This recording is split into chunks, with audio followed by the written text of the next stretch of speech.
ခရစ်စမတ်ကျွန်းရဲ့အနီရောင်ပင်လယ်ကင်များ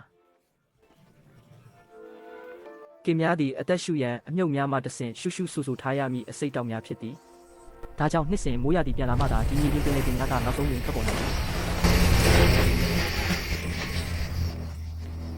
။လေထုအေးမြသောအခြေအနေရှိလာသည်နှင့်အမျှသူတို့သည်ကမ်းခြေသို့အကြီးမားဆုံးခရီးစဉ်ကိုစတင်နိုင်သည်။သူတို့သည်မိမိတို့ဦးများကိုထုတ်လွှတ်ရန်ရောက်လာသည်။ဤဦးများသည်ပင်လယ်ထဲတွင်သာဖွံ့ဖြိုးတိုးတက်နိုင်သည်။သို့သောတခုသာပြဿနာငယ်ရှိသည်။သူတို့သည်ပင်လယ်ကိုကြောက်ရွံ့နေကြသည်။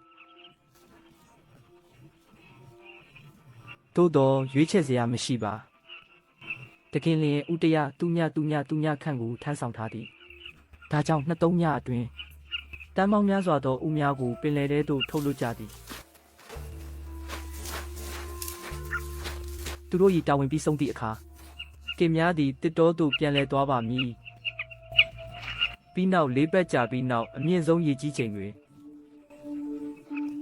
အနီရောင်ပင်လယ်ကင်မျိုးဆက်သစ်များသည်ထိုကမ်းခြေသို့ပြန်လည်ရောက်ရှိကြသည်သူတို့မိဘများကဲ့သို့လေထုထဲရှိစိုထိုင်းမှုကိုအသက်ရှူရန်လိုအပ်သည်ဒါကြောင့်မိုးရွာမှုပြီးဆုံးရန်မတိုင်ခင်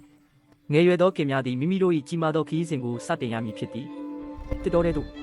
အဲ့ဒီမှာမိုးရသည့်အခြေအနေမတည့်သည့်လအနှဲငယ်ကိုစောင့်ဆိုင်းကြမည်ခရစ်စမတ်ကျွန်းကင်မိုးရသည့်ပြန်လာမှုအပေါ်အပြည့်အဝမူတည်နေသည်